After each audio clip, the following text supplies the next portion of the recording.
Welcome to the Elk Talk Podcast with Randy Newberg and Corey Jacobson. Presented by the Rocky Mountain Elk Foundation.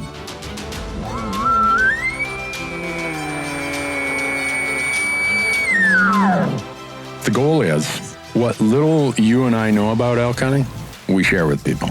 I've got an elk bugle, it's like 120 yards away. What do I do? First off, the thought would never cross my mind when an elk's bugle 120 yards away to call anybody on a cell phone. All elk? All the time? Only elk? Only elk. Well, it's us having conversations, so we usually go down some rabbit holes, but if you hunt with Corey Jacobson, you will find the landscape is full of rabbit holes. We're just going to make this up as we go. And you look at it like, oh, that's a target-rich environment. But if you're trying to single one out, a solo target there is much easier to go into than a big group. We record everything, so there's no BSing, no lying, no faking it with us. Did we hit the record button? I forgot to hit the record button. If you want to know something about elk hunting, this probably isn't the podcast to listen to. Should we give them a list of all the other podcasts where they might learn something?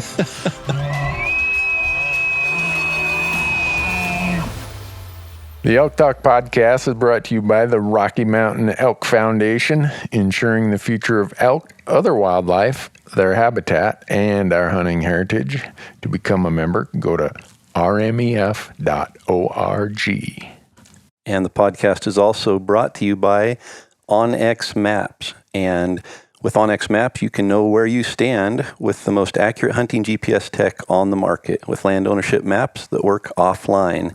Go to onxmaps.com and use promo code ELKTALK, and you're going to save 20% when you sign up for an app membership at onxmaps.com. The podcast is also brought to you by Gerber. Go to gerbergear.com and learn about the knives, the Vital, the Big Game Vital, the Gator Premium, all the things that we use when we're out in the woods, and not just knives, but also some really cool multi-tools that they have.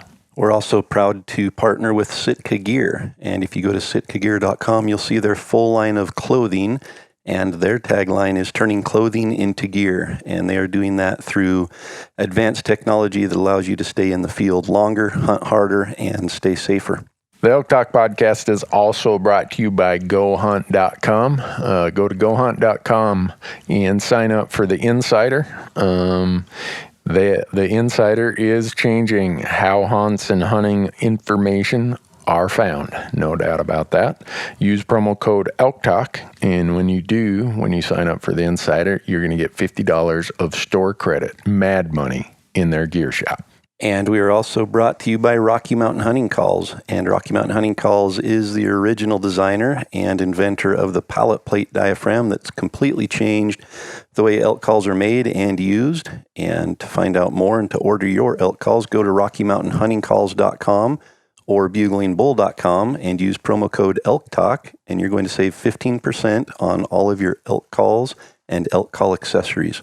And with that, Corey, we are ready to get into it. Let's jump into it. All right, folks. Well, welcome to another episode of the Elk Talk Podcast. And Randy and I are joined remotely through technology here. Randy's in, I'm guessing, sunny Bozeman, and I'm in sunny Idaho. And I'm looking at Randy on the Skype screen here, and it's this is about as good as it gets for us being together, especially this close to elk season. And Randy's already been on a hunt, and we're getting ready to head out chasing elk here this week as well. So we thought we'd check in and get another episode for Elk Talk Podcast, so that everyone else who's heading out elk hunting will have some content, fresh content to listen to here. So, yeah, Randy, how is the weather in Bozeman? The weather here is really nice because I just got done with 2 weeks in Nevada, and I don't know if you can see it on the Skype video, but my nose is sunburned. Like really, really bad sunburn. I don't know whose idea it is to open seasons in Nevada in August, but it was hot, which kind of is a good lead into the topic we want to discuss today. Yeah, we've been getting a lot of questions, a lot of emails and messages coming through, and a couple of them have been focused on how do I take care of meat when I get an elk down and it's really hot out. So we're gonna dive in and talk about warm weather meat care today, and just some of the challenges and some of the tactics that we used, because I know both of us have opportunities to hunt early. I like elk hunting early, and a lot of times you're dealing with heat. When we were in New Mexico a couple years ago, it was late September, and we were still dealing with a lot of heat. So it's important to be prepared and have the resources and the understanding of what needs to take place to make sure that we don't lose any elk meat due to the heat. And Yeah, I'm just thinking about the seasons. I know Idaho, you guys open archery season the end of August. yeah, August 30th. Nevada is August 20th, 15th to 20th, somewhere in there. Same for Utah, September 1st in New Mexico.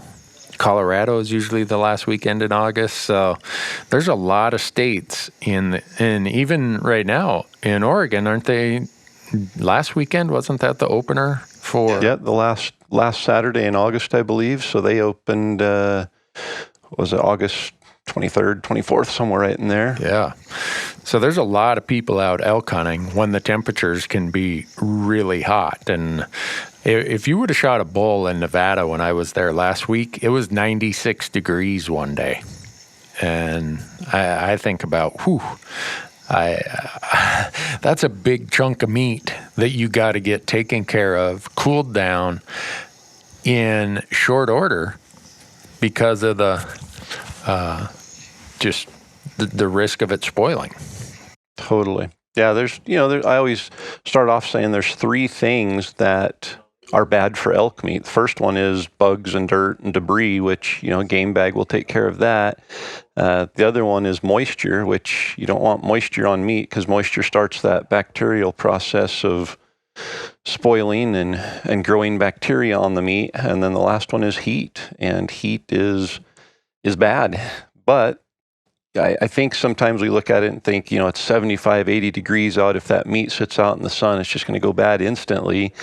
And there is some truth to that, but I think there's a lot of things that you can do to prevent that and to minimize the effects of heat. And I think we can jump into that and talk about a few of those things, but just keeping in mind that even in those hot conditions at 90, 95 degrees, it's possible to take care of the meat and not lose any meat. It's just, you need to be prepared and you need to work quickly sometimes and have a game plan in place, because I think that's the thing that hurts most people. It's not the fact that it's just too hot. It's the fact that things aren't getting done to prevent that from happening. So yeah, and I think a lot of people may not mentally just be dialed in because they don't. I say this based on the amount of experience I fortunately have in gutting and gilling, as I call it. I tell all of our guest hunters, look, you get the pleasure of shooting it, but one of my favorite parts is doing the gutting and gilling.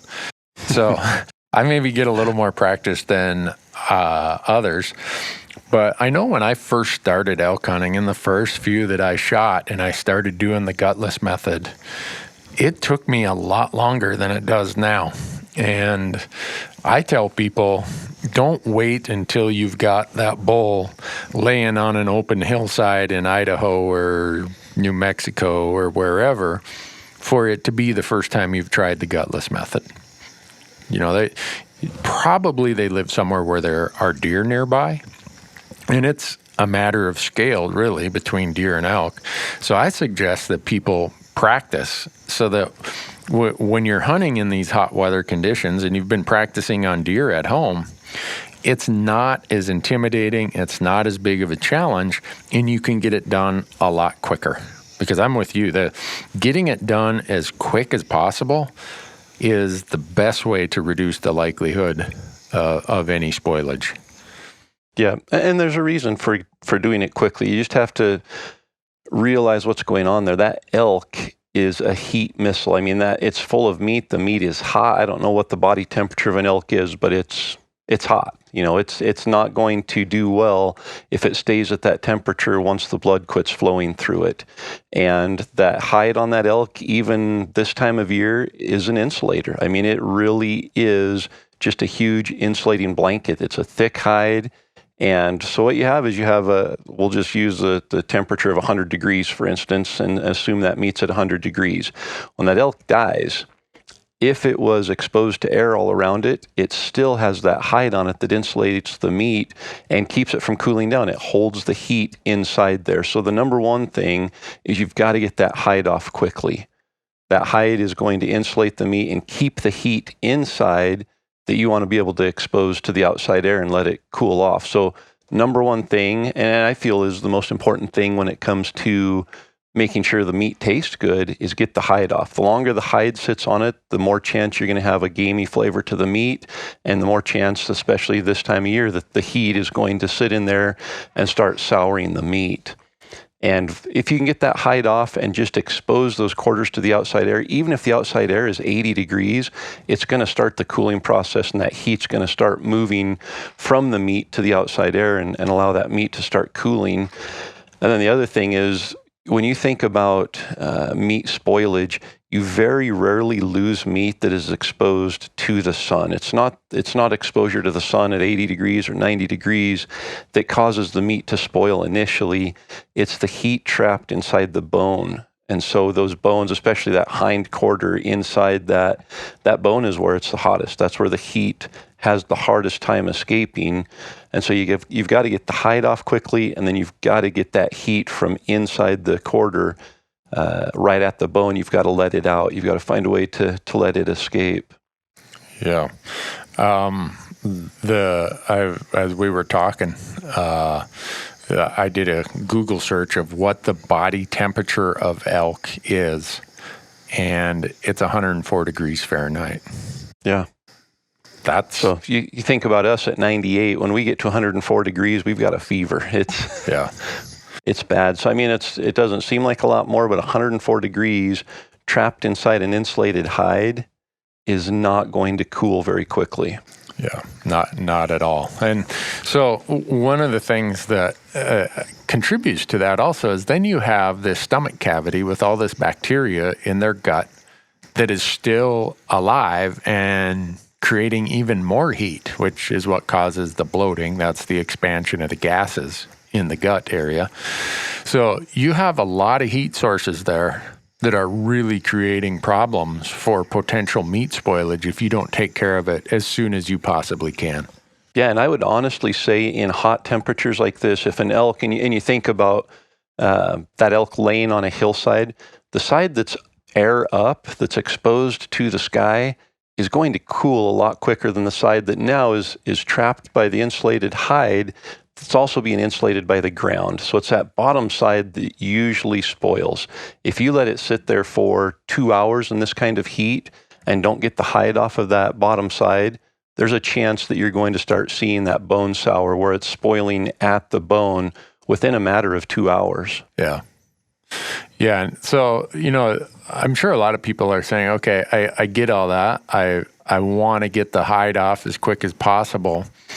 This elk is laying there. Maybe it's expired in a pile of brush under a blowdown. Maybe it is way out in the wide open.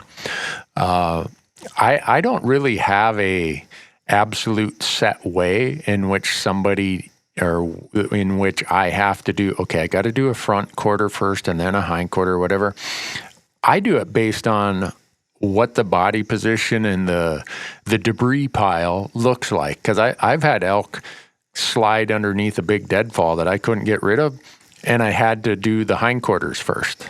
And then I've had some situations where, okay, they're laying on their side. I'm going to get that front quarter off first. I'm going to get the back strap out, and then I'll get the hind quarter. If all things being equal, I prefer to remove the hind quarter first. But everyone has their own idea, own methodology to it. And I guess my people ask me, well, what do I do first? I say, well, do whatever looks the easiest first, and it'll all come together. Don't spend 15 minutes contemplating, oh, should I do this or should I do that? Jump in there and know that regardless of the order you do it in, it has to be done. So in hot weather, I always try to get the hindquarters off first just because they're the larger mass, and the sooner I can get those off, and get them in game bags and hanging somewhere where air can circulate around them, that's a larger mass of meat that I'm a little bit more worried about. But if I can't get to them right away and I got to take the other pieces apart just so I can move the carcass if I'm out by myself, I'll take the front shoulder off and I'll take the back strap off one side, and then maybe I can get myself into the hind quarter. But do you have any specific way in which you do it? We do. We have a process down, and you mentioned something there that is definitely worth mentioning, and that's if you're by yourself. If you're by yourself, it's going to double the work and it's going to double the time. And for us, if there's two of us there, which there usually is, one of us will immediately start skinning and get that skin off of one side. So when we do it, we basically go up the front side of the back leg, across the belly, and then to the back side of the front leg, and cut that, and then basically just roll that whole side of the hide up off of the quarter, the stomach, everything, the hind quarter, the stomach, the front shoulder, the neck. All of that hide gets rolled up, and it's basically all the way to the back strap, and the spine is exposed. That allows heat to start coming out. So that's the first step. Get that hide off of that first side. While one person's doing that, the other person is making a makeshift meat pole. So we're taking a chunk of a log, a sapling, something that's going to be able to hold 4 quarters, and we're lashing it between 2 trees. And that's really important, because with that up, as soon as we start taking quarters off, we can hang them. Air is circulating around all sides. If you pull a hind quarter off and just lay it in a game bag on the ground, that heat's still insulated on the ground side, and it's going to cool about 3 times slower than if you have it hanging and air can circulate all the way around it. So we get one person pulling the skin off, one person making the meat pole, usually get done about the same time, and then we start attacking each quarter. So one of us jumps on the front, one jumps on the back, and we get done. We put them in game bags, take them straight to the meat pole, and then decide what to do from there. But I think that getting the hide off is critical, number one. Getting that meat pole to be able to hang, and you can hang, if there's limbs there, and you can just hang quarters from limbs. You don't have to make a meat pole. For us, it's just super easy. We get all of them there and can work on it. If you're by yourself, I would still say get the hide off first. With the hide off, then you can make a meat pole really quickly if you need to. If not, if there's limbs there, you immediately start. And I would say start on the hind quarter, kind of like you. If you have a choice, that's the biggest piece. That's the one that's going to hold the heat the most, and you want to open that up.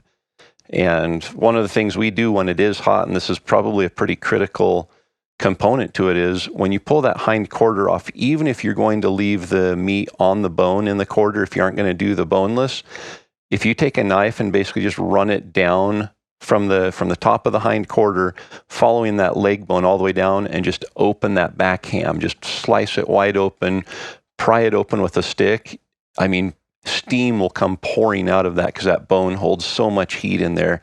And you just want to open that up and let that heat come out. The problem with when you go boneless is you take these great big chunks of meat, and you pull them off of the bone and you stuff them in a game bag, and now you have this great big bag of meat, and that meat in the middle can't let any heat out. It's just sitting there holding that heat in there, and it acts like a big ball of insulation. So I like to leave it on the bone, even when it's hot out. I just open it up, make that cut, and you only have to do it in one place, because all of that heat from the bone is going to look for the easiest path out, and that meat's going to cool really efficiently like that. Yeah, I always leave bone in, just because it's going to create more air surface, or surface area for which the heat to expand than if it's all balled up in one big pile. You don't have enough surface area for heat transfer. And those of us who at least took a little bit of engineering in college, right? Heat and mass transfer. I hated that class. That's why I switched to accounting. But there's definitely this concept of the amount of surface area you have is a function of how quickly heat transfers. So keeping a bone on, you do create more surface area than if it's just all one great big round blob of meat with and both in terms of dimension also, because that hind quarter is narrower than if you think about when you cut the meat off the bone, you kind of get this soft, big ball, almost like a ball of Jell-O. And like you said, in the middle of that, there's just not enough surface area and not rapid enough heat transfer for that heat to get out of there, and it can spoil quickly if you do it that way. So that's why I always leave the bone on. Yep. And then, it'll save you weight taking the bone out to pack, but we aren't to that phase yet. Right. And even if you want to just leave it hanging there and an hour later, start peeling pieces of meat off of the bone, it's going to cool enough in that hour. And I'm talking, even if it's 85 degrees out, if you hang that meat in the shade, with wind especially, it will get cold and clammy to the touch within about 30 minutes. And that's what you want. Yep.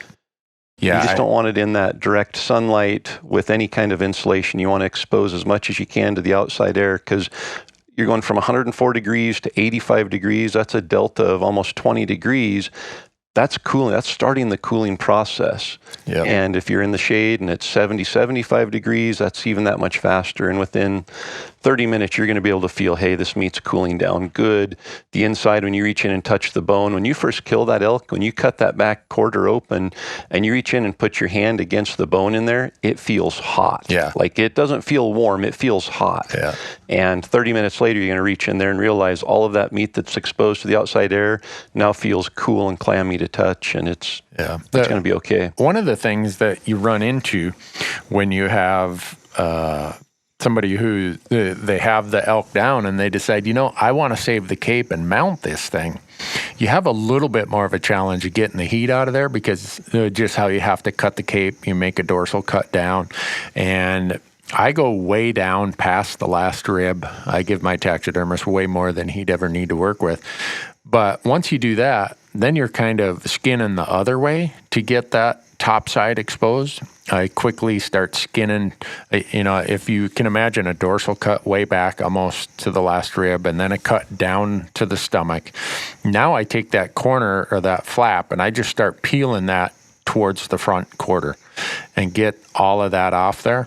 And then it's easy to, you really aren't worried about the hind quarter part of the hide. So you just get that hind quarter hide off there as fast as you can. And you commonly get the question of, do you leave the hide on to keep it clean, or do you take the hide off? I don't care what time of year, I always take the hide off. Absolutely. I've never quartered an elk where I leave the hide on. Even in cold weather, I take the hide off, but especially in hot weather like this, never leave a quarter hanging there with the hide on. You're going to have a lot of stinky meat in short order. Yeah, that's like wrapping the meat in an insulation blanket, trapping the heat inside of it. You've got to get that hide off. Yeah. So for me, then, what I've done at times, and I will do it if, again, it depends on if it's on a steep incline, all things, if it falls in one of my preferred locations, I will take the hind quarter off one side, I'll roll it over and take the hind quarter off the other side. So there's times I'll take both hind quarters off, and then as quick as I take those hind quarters off, I get them in bags right away. And then I go to work on, and this is if I'm by myself, then I go to work on the front quarters and the back straps. And the reason that being is, like I said earlier, they're just the mass of the size of the meat.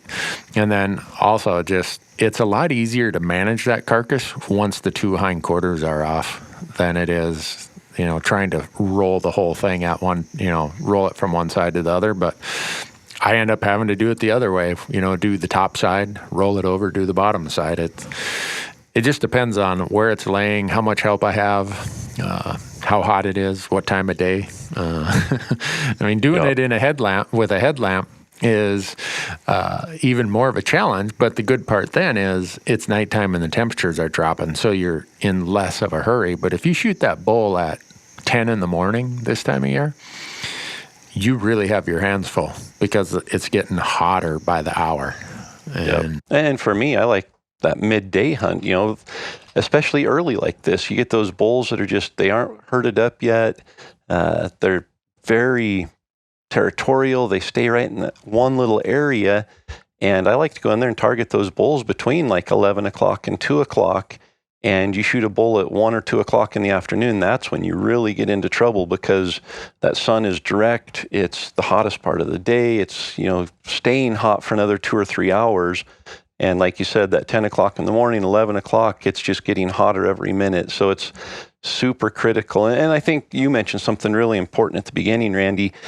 It's important to know what you're doing. Even if you've never done it before, educate yourself as much as possible on the process, visualize the process, think of the steps of, I've got to get the hide off quickly. I've got to get the meat off of the carcass and hanging. I've got to cut open that back quarter.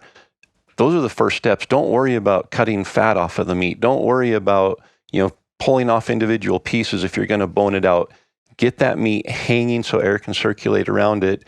Get all 4 quarters off, get the back straps. And for the back straps, I don't usually hang them because they end up a big ball of meat if you hang them in a bag. Yep. So we'll put those full length and kind of leave them strung out in a bag and then set them over a couple limbs or something so that they are exposed on bottom and top to the air. And then the neck meat's probably one of the areas that I think has the most potential to start spoiling, other than the hind quarter. But the hind quarter, I think you get off first. That neck meat, though, is usually the last thing you pull off, because you have to get that front shoulder off to really dig in and get it. Yep. And that neck is just a big mass of muscle, and you've got the vertebrae running up through the middle of it that holds heat. And so, that's one of those things that I usually do, break those off into individual pieces of meat and then try to set them out and let them cool individually a little faster than the quarters would cool. Yeah, and I'll use an example of what I had to do last week in Nevada. Our guest hunter shot an antelope, and that's a far smaller mass of meat than an elk, but it was 94 degrees. And I'm out there, there's not a tree anywhere to hang anything. I'm in borderline panic mode of, is this thing going to spoil? Well, down in this little wash, I found some rocks that were still shaded at 11 in the morning. And I just had to take these individual pieces, like you were saying, the backstrap, and I put them in their own bag, and I went and laid them in the shade on these cool rocks that were still, they were still cooler than the air temperature because of at night the temperature drops. And so the reason I bring that up is sometimes you just got to look around and say, all right, what do I have here that I can utilize that allows a lower temperature to draw heat out of this high temperature meat? And putting big bags of trimmed out meat in one mass is the equivalent of putting that hind quarter boned out in one big mass. Yep. I bring a few extra game bags and know that if I have to, for, like you were saying, 20 or 30 minutes, I got to let my back straps hang individually and just only in a game bag, draped across a limb or something. In that 20 or 30 minutes, that temperature is going to drop enough that, okay, now maybe I can put 2 of them in one game bag and start using that game bag to cool off a neck roast or whatever. But the point of that is whatever you do, don't trim up big chunks of meat and have 60 pounds of backstrap, tenderloin, trim meat, neck roast hanging in a game bag and then wonder why the heat wasn't able to dissipate. Totally. Yeah. Yeah, I mean, there are definitely things that you learn that you can apply through your experience, but it really comes down to common sense. Just, you have a big ball of meat there and it's hanging and it's hot. You want to open it up. You want to, just like when you're cooking a piece of chicken on the grill, if it's a great big round chunk of meat, the middle is going to take longer for the heat to get into. Well, the same concept applies on the reverse. That heat's going to take longer to get out from the middle. So if you're able to open it up and expose that middle, it just makes that process go so much faster. Yeah. So kind of going to the next step, what my effort is try to get the hide off and get everything off the carcass as quick as possible and assume there's some shade somewhere. It might just be pinyon or juniper trees somewhere, like in Montana and Idaho where you and I hunt. Very often there's the shade of large trees. So we're a little bit spoiled there. But once I get the meat off the carcass, Then it becomes the process of, okay, now what do I do? What do I haul out first? What do I dare let hang overnight? When do I bone it out? When do I not bone it out? Stuff like that. And for me, once everything's hanging, if say I'm by myself, I'll probably, the first load I'll haul out once I feel that I've let it cool enough is I'll haul the trim and the back straps and all that other stuff, and I'll haul it out. And once I get to my camp, I will spread it out as much as I possibly can to allow it to continue to cool, knowing that, all right, back there at the tree, I still have the 4/4 hanging with bone in. And maybe I can get back there that afternoon. Maybe I can only get one more load out. But usually by the time I get back there, those quarters have cooled because the wind's been blowing on them and they've been in the shade. And that's when I'll start boning out. Not until that temperature is dropped will I bone it out.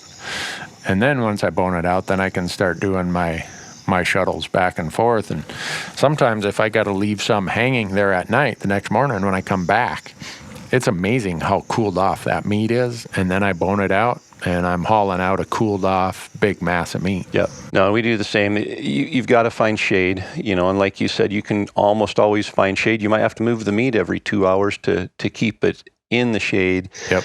But that's the second important step. Once you get it off of the carcass, once you get that hide off and everything, then you want to get the meat in the shade. If it's out in the sun, that slows the process and it might allow that heat to stay in there long enough to spoil it. So then you want to get it in the shade. And one of the things that we found is if there's any kind of moisture, whether it's a spring, just a cool draw, anything like that, it's worth hauling the meat 200 yards and hanging it there, because that 10-degree drop in temperature just 100 yards away or 200 yards away, again, is going to contribute to that meat cooling faster. So we'll make our meat pole, our makeshift meat pole, in a draw. It might not be a spring there, but just that thicker, greener grass is going to hold that cool air a little bit better. And we'll put our meat pole over there and shuttle the meat up there and hang it there. And like you said, from there, it's a matter of, you don't have to scramble to pack it out. That's not the race at that point. The race is making sure that meat's cooling. If it's not, figuring out a way to help it cool faster.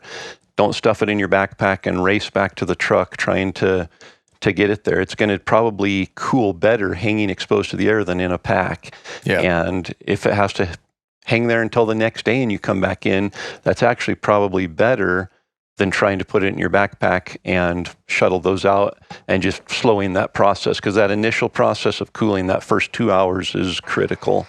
Yeah, I'd agree. And that's why if you do have somebody with you, it's so much nicer, because while you're working on the carcass, that person can be shuttling this meat. And there's times we've probably shuttled meat to a shadier or cooler place, 400 yards at times, because it's worth the effort to get it someplace that's that much cooler. The risk reward is worth the effort.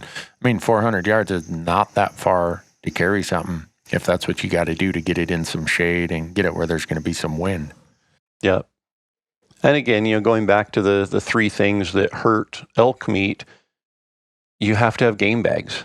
Yeah. Make sure you're putting that in a game bag, because when it is hot like this, you're usually contending with bees and flies at a much higher rate than when it cools down a little later in the fall.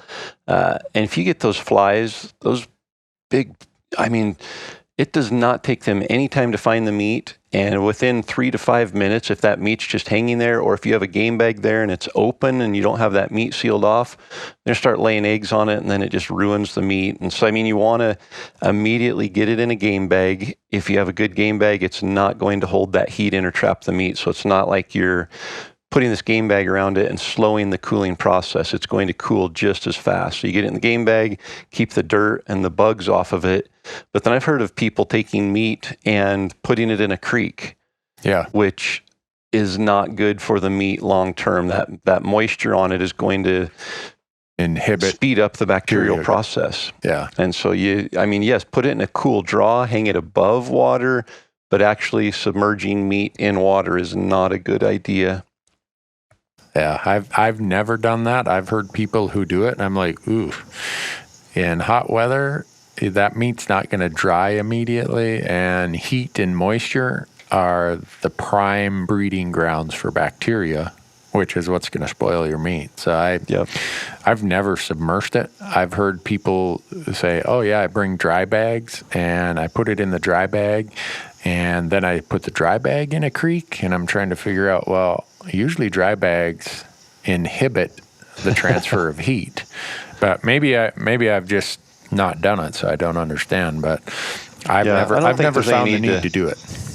Yeah, I don't think so. You need to overcomplicate it or overthink it. It's that heat transfer from inside the ball of mass to the outside air. You just want to speed that up as much as possible, and it'll work even in the hottest temperatures. I think that's the thing people say, well, I don't archery hunt because it's too early and I'll lose the meat. There's no way to get the meat out when it's 85 degrees. There is, and it happens all the time. And fortunately, I've only had one hind quarter in all of my years of hunting, only had one hind quarter that started getting bone sour.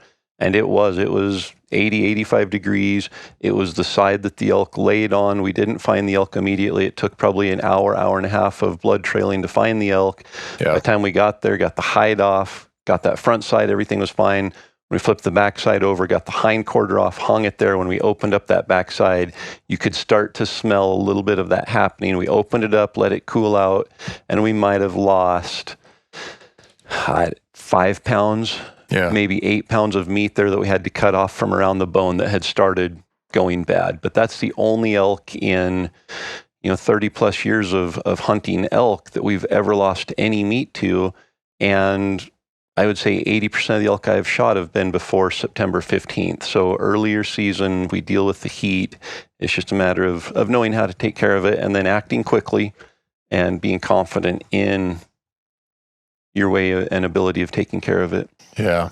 I started out with cheesecloth type game bag and found out that, this is just my personal experience and opinion. So if someone has a different opinion or different experience, I get that. But those worked okay for deer until you start putting, 100-pound hind quarter, boned in hind quarter in one of them. And the gaps in the mesh spread so much that the flies are landing on it. It's getting full of dirt. So I'm like, well, this isn't working. So then I did the pillowcase and sheets thing from the, down at the thrift store. And that, I had mixed results other than the fact that it's cotton.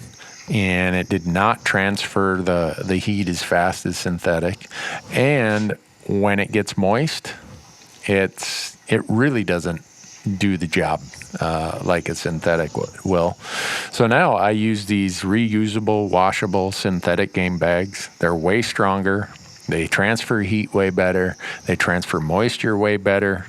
I can put a whole hind quarter of an elk in there, and it's going to support it. It's not going to expand. The gaps in the fabric are not going to expand that allow the flies to come and land and put eggs on my meat. So it's been a bit of an investment in synthetic game bags, but because they're washable and reusable, for me, I swear by them now.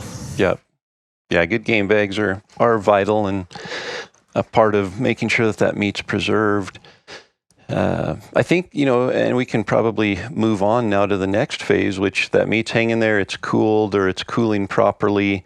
You get it back to camp, and then what? Do you have to rush and get it in a refrigerator? Do you bring a walk-in cooler with a generator? I had a guy email me the other day and said he picked up a freezer on Craigslist for $100, and he has it mounted on his trailer that his four-wheeler sits on, and he has a Honda generator on it. And when he gets there, he's planning on just firing that freezer up and running it for a couple hours, putting the meat in it, cooling it down, and then shutting the lid on it and keeping that cool air in there, and maybe starting it up every 12 hours or something to let it run for an hour. And I think that's a great idea. I don't think it's necessary, though. I was going to say, assuming that you're willing to deal with the logistics and cost, and, because when you bring a generator, then you got to bring gas for the generator. And so there's there's a lot to doing it that way, and I've heard of people doing it also. I think what happens often is you have 2 or 3 guys elk hunting, and the first person shoots a bull on day 2 of the hunt, and they're there for a 6-day hunt. Now you're saying, all right, we're in the backcountry. How do I keep this bull from spoiling now that we have it back at camp? And for me, this is part of when you and I did that video about camp selection, or that podcast about camp selection. If I can, I love to find a water source nearby, because we all know that evaporation is happening all day long. And any place there's evaporation, it's going to drop the air temperature anywhere from 5 to 15 degrees right at the area of evaporation. So if I can, I like to find a place that's shaded, that has a little creek or a spring or a seep, and I'll go hang that meat right on a meat pole right across that water source where that evaporation is happening. Because if it's a hot day and you go walk over to a creek and put your hand near the surface of the creek within a foot or 2, it's amazing how much that temperature difference is near where that evaporation is happening. So that's one of the things I'll try to do once I'm at camp, to try keep meat preserved for a longer period of time. Because the other 2 guys in your camp, it's like, well, I don't want to quit. We got 4 days left to hunt. So how do it comes down to, how do we keep this meat from spoiling now that we're back at our camp and we got more days here while we're hunting? Yep. And you don't need to, for us, if it's convenient, we'll drive it into a butcher, and sometimes you can find a cooler where you can hang it for a week and they'll charge you a nominal fee to hang it.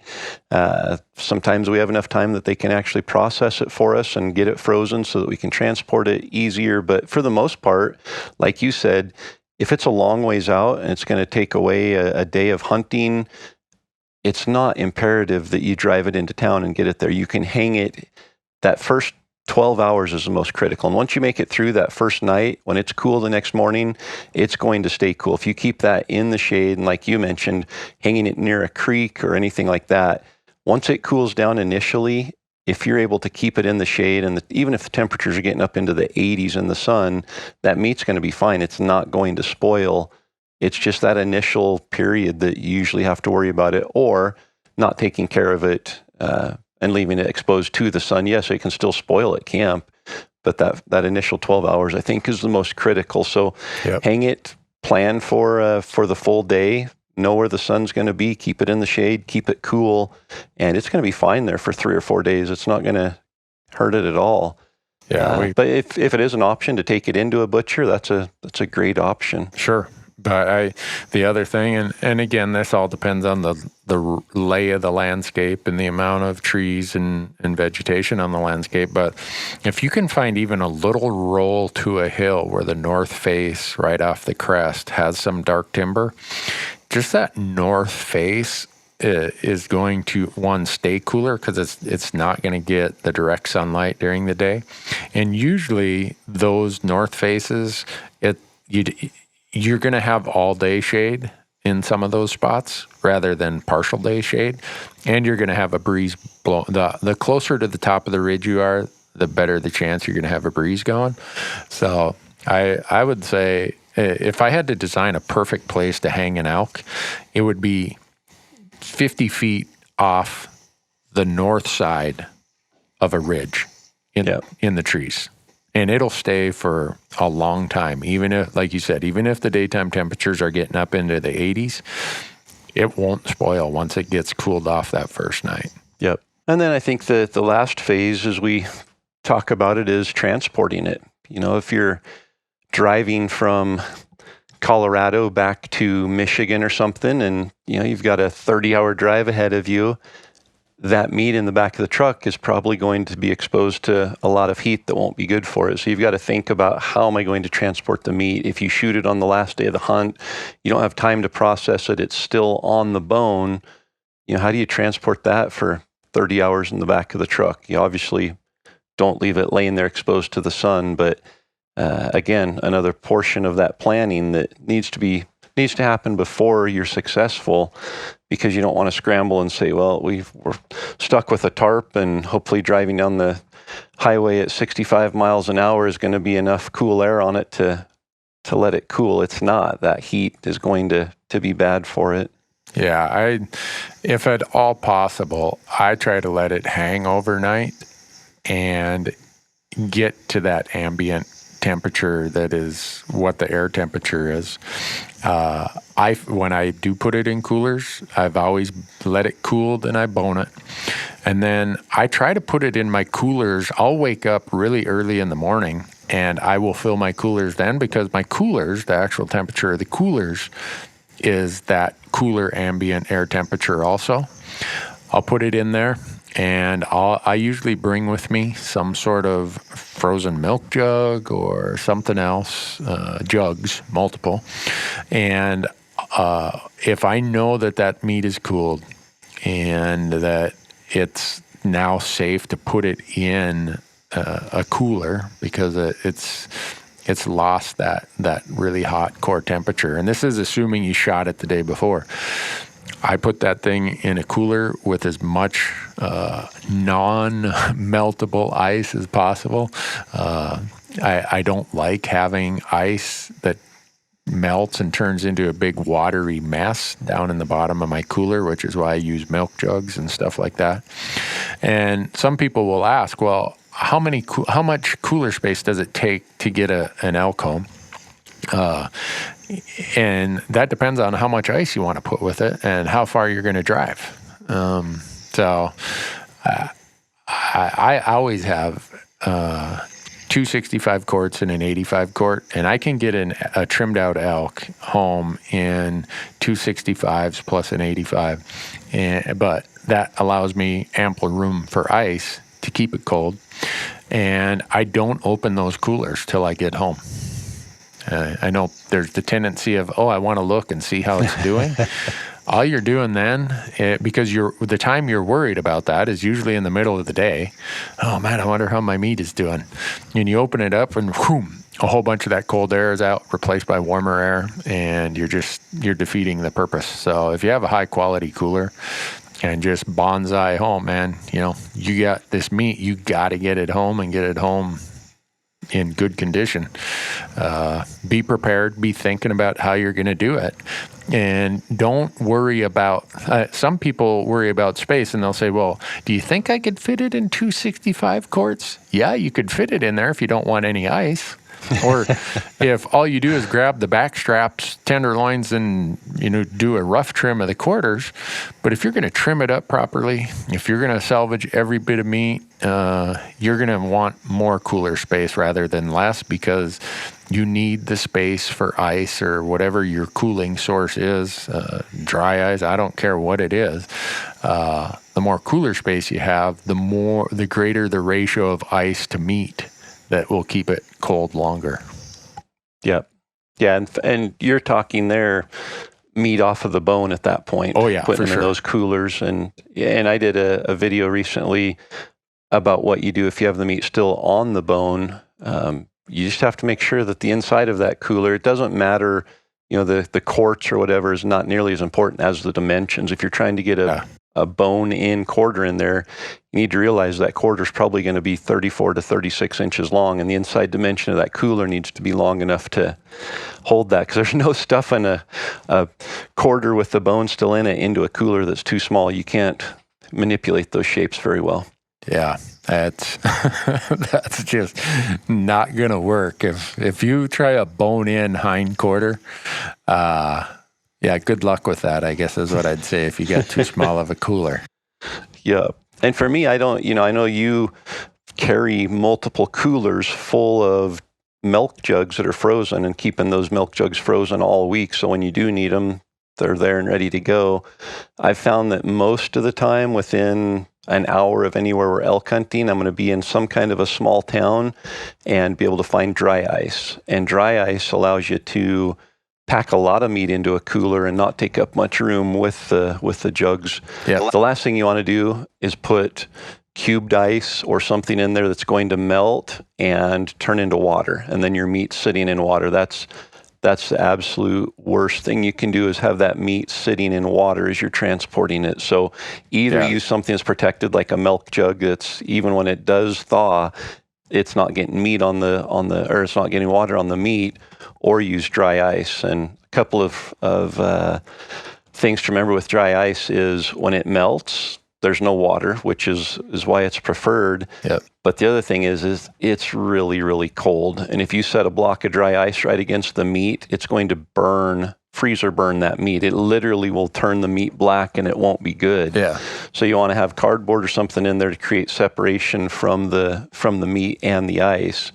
And then again, make sure you have enough. We usually put, I think, about 8 to 10 pounds of dry ice in a cooler, which is going to cost you probably $20. And you put it in the cooler, and it's going to last for probably a good 18 hours. And when you open up that cooler, it's like a refrigeration unit in there. It definitely keeps that inside of the cooler cool. Yep. No, that's the other option.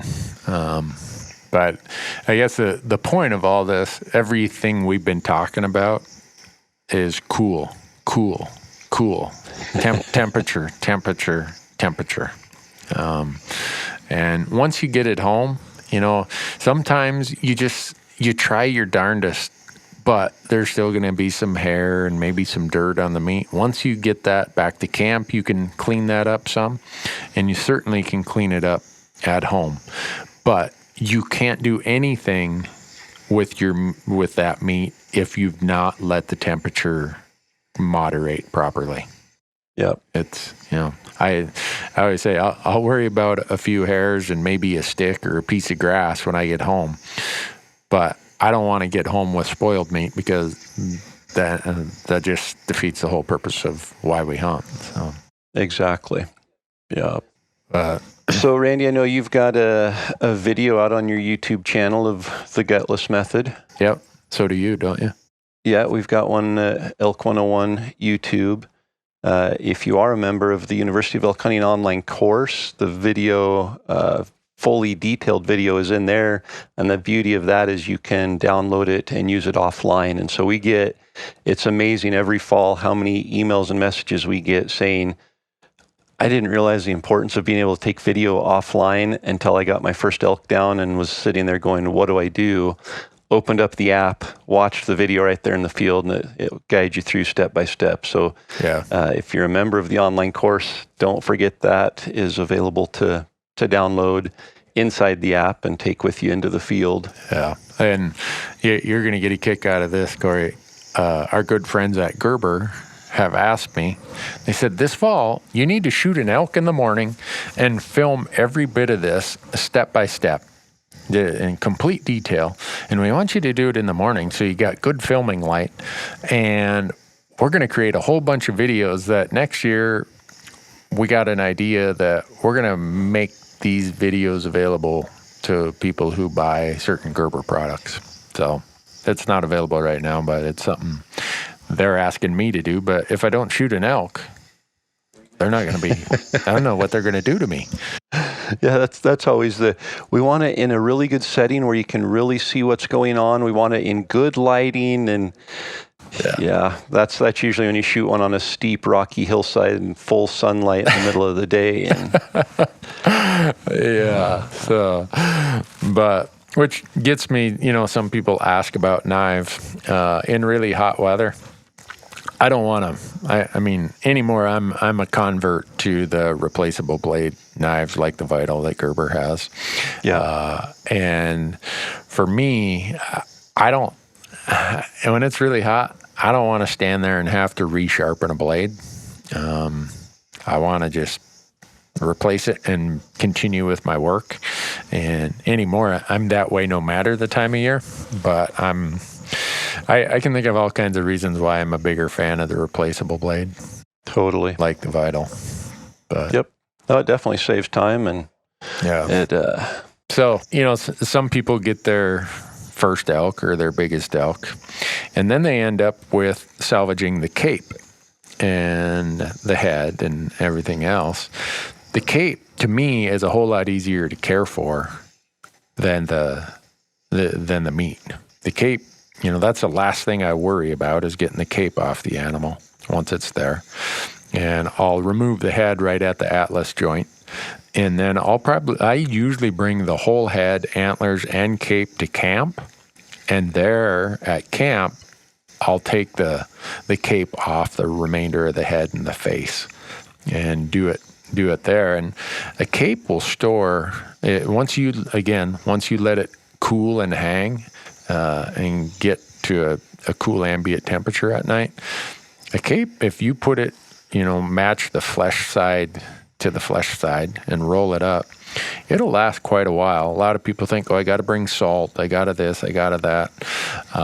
Keep it cool and it'll be good for a couple days, and then get it to your taxidermist right away and let them deal with the lips and turning the ears and everything else. Yeah, exactly. That's great advice there. And it's very rare that we shoot an animal that is worthy of a taxidermist, and it definitely adds a lot of complication and challenge to dealing with it in the heat.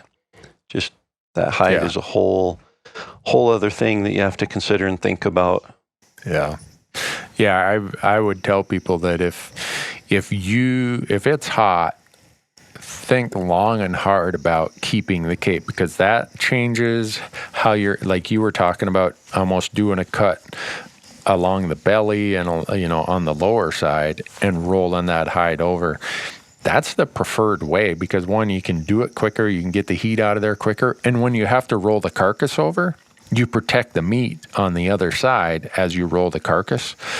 Whereas if you do decide you're keeping the cape, now you're doing a dorsal cut instead, which takes a lot more time, exposes the meat to a lot more dirt and other stuff when you have to roll it over to get to the other side. So when someone says, I want to keep the cape, I kind of look at them like, are you sure? Because you're asking to complicate our lives here by a significant amount. But if you want to do a shoulder mount, I'll do this so you can keep your cape. But just understand, it's a whole different process of how you get that hide off in a hurry. And you've got more hair, you got more dirt if you keep the cape than if you do it the way you were talking about, of just start right along the bottom, come, almost like the reverse of a dorsal cut almost. Yeah. Yep. So there's no right way, there's no wrong way, but I do think there are some better ways and some easier ways that people will get comfortable with as they do it more. And that's why so many of our videos that we talk about in this stuff on our YouTube channel are about doing this with deer, because a lot of traveling elk hunters don't have an elk to practice on, but they have a lot of deer they can practice on. And it's the same thing, it's just a function of size and scale. And you might be able to handle a deer all by yourself real quickly. If you got a buddy, he's going to really be a hunting pal if he's there to help you when you have that elk laying on the ground. I'm trying to think what the factor of work and headache is of doing one yourself versus doing one when you have an extra person. Oh, it's more than double. I guarantee you that.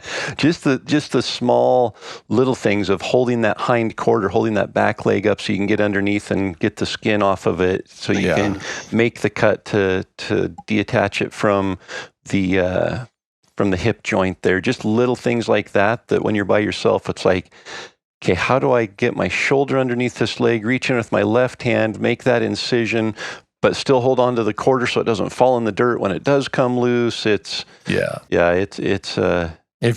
are doing it by yourself, bring some parachute cord. Oh yeah. I mean, if you don't have a buddy coming with you, that parachute cord is really going to be helpful. If you got someone with you, all right, maybe you don't need a lot of parachute cord. I carry, 15 feet of parachute cord, whether I have someone with me or not. But it's just practice whenever you can. That's how I've learned. And I've made some mistakes. It's like, well, why did I do it that way? That's kind of stupid. But it's something you got to do. You got to be prepared for, especially when it's hot like this. Don't take that lightly. You got this wonderful big amount of meat there that you're going to enjoy all year. last thing you'd want to do is lose some of it. Yep. No, and it's on our mind. We're opening day here in Idaho is August 30th. The weather where we're hunting is shown to be a high of 83, and on Saturday, the second day, the high is 87. That's up in the mountains where we're going to be hunting. So, this warm weather meat care is something that we deal with, especially as archery hunters, and need to be prepared for it. Yeah. Do you think a lot of people walk up and the first time they see one, it's like, oh my goodness, what have I got myself into? And I think there's probably some level of, oh my gosh, belief there. So the more you're around it, the more comfort you have, the more experience of, and I don't care what species it is, whatever you can practice on. I know people are probably tired of me saying that, but gosh, practice as much as you possibly can. Yep. And go help a buddy. Yeah. and I mean that a little bit tongue in cheek, but also I mean it in all sincerity of, go do the good thing of being a good hunting friend, but also you're going to, maybe they got a slightly different way of how they do it or a little trick that they do it. Odds are you're probably going to learn a little bit also. Yep. Absolutely. So when are you going out, Corey? We are going to hunt Idaho opening day and day number 2, so the 30th and 31st of August, and then we leave for Oregon on September 4th. And we'll hunt Roosevelt in Oregon from the 5th through the 13th, and then back to Idaho for the second half of September, just hunting Idaho. All the hunts we're doing this year actually just over-the-counter general hunts, no draw hunts other than obviously Montana is a non-resident you have to draw, but we just drew the general tag there, and we're going to come over and let you show us how to keep our feet warm in November in Montana. Yeah, well, I've been scouting. I've been researching. I've been trying to figure it out, but don't punch your tag just yet. I'm not sure how to take that. What I mean is, it's not like there's going to be one slam dunk. Okay, November 6th, I know that's the day you're going to fill your tag, It's going to be hard. I don't know why you and Donnie decided to come the second week of rifle season. It's the hardest period to kill a bull elk in Montana is the second week of rifle season. Well, that's why we picked it. Okay. Well, if we went over there and hunted, a game farm during the peak of the rut, everyone would say, well, yeah, that's easy time to kill it. Now we've already bottled up a whole bunch of excuses and justifications if we don't kill one. So it's like, well, it was full moon. It was the hardest week of the season. The weather was horrible. We were fogged in and it snowed the whole time. And Randy's feet kept getting frostbitten. And so, we have all these excuses ready to go. All right. Well, I don't feel that we could wrap up this podcast without talking about a really cool public access project that RMEF did in Washington the other day. I think a lot of people are like, Washington has elk? Oh, yeah, Washington has a lot of elk. I've never been there hunting them, but RMEF over on the east side of the Cascades, it's not too far from Yakima. There's 2,000 elk that migrate between the summer and winter range in this area, and they acquired 4,486 acres of amazing elk habitat. So those people who hunt that part of the elk world are going to have a lot more access than they otherwise would have. Again, this is one of those classic examples. The landowners, I hope I don't mispronounce this. It's called the Van Wyck, W-Y-K family own this property, and they wanted to work with RMEF, work with Washington. What did Washington call it? Department of Fish and Wildlife, I believe. Yeah. And so now there's this big addition to what's called the Oak Creek Wildlife Area. And that's a big chunk of ground, especially when there's 2,000 elk that use that ground. 4,486 acres of critical ground. It's not always the amount of ground. Sometimes it's the quality of that ground. In this case, is really good. Thanks to the donors, the volunteers, and the members of RMEF. They're just adding more and more public access. Which benefits us, it benefits elk. It's a win-win, and that's why I say if you're not a member of the Elk Foundation and you're an elk hunter, I would love to hear the reason. So far, I haven't heard a single reason. Nobody's sent in a reason and said, here's why I'm not. But we do get a lot of messages from people saying, I've elk hunted for 20 years and never took the time to sign up. I did it, and I feel better about being an elk hunter because I support something that supports us and elk, and it's we've got to think a lot farther out than just today and tomorrow. We've got to think about years down the road what the elk are going to need, what the next generations of elk hunters are going to need to be able to continue hunting elk, and that's the Elk Foundation's mission, is to ensure that they're around. Yeah. So go to rmef.org and become a member. And if you want to know where they're doing their work in your backyard, you can go to the tab of conservation, drop down to where it says where we can serve, and it'll show you a map by year. I think since 1990 is what they've been tracking it. And you'll see all kinds of little dots in your backyard probably. That is whether access projects, habitat projects, where it's habitat improvement, controlled burns, weed control. A lot of work's been done. I think right now it's almost 7.5 million acres of habitat improvement and getting close to 1.2 million acres of public access. That's crazy. That's a lot, isn't it? Crazy cool. Yeah. Well, and there's also, if you've got the OnX Hunt app, oh yeah, there's a layer on there where you can see that same information where it shows, which I'd never used it before, but turning that layer on, it's pretty impressive to go into an area and realize how much work's been done right there in that specific area that you're hunting or that you've downloaded. And so that layer on OnX is a pretty cool feature to take a look at as well. Yeah, Corey's referring to the RMEF layer. So if you go into, I think it has all the states, and then it has hunt. I think it'd be in the hunt package. And click the RMEF layer, and it'll show you all the RMEF projects in the area you're hunting. So. Yep. Well, Corey, I hope that you have to employ these tactics we just talked about. I'll be in Arizona next week helping a friend who has an antelope tag, and then it's back to Montana for elk, and more elk. Well, make sure you save one of those September elk for November. Okay. We'll work on that. But we just got a great big shipment of bear spray here. They sent us a bunch of bear spray, so we got one bottle with your name on it and one bottle with Donnie's name on it. I say that because the likelihood is we're going to be in the thick of grizzly bear country, if you don't mind. I don't mind at all, especially in November. I'd much rather be there in November than in September. Yeah. No, it'll be fun.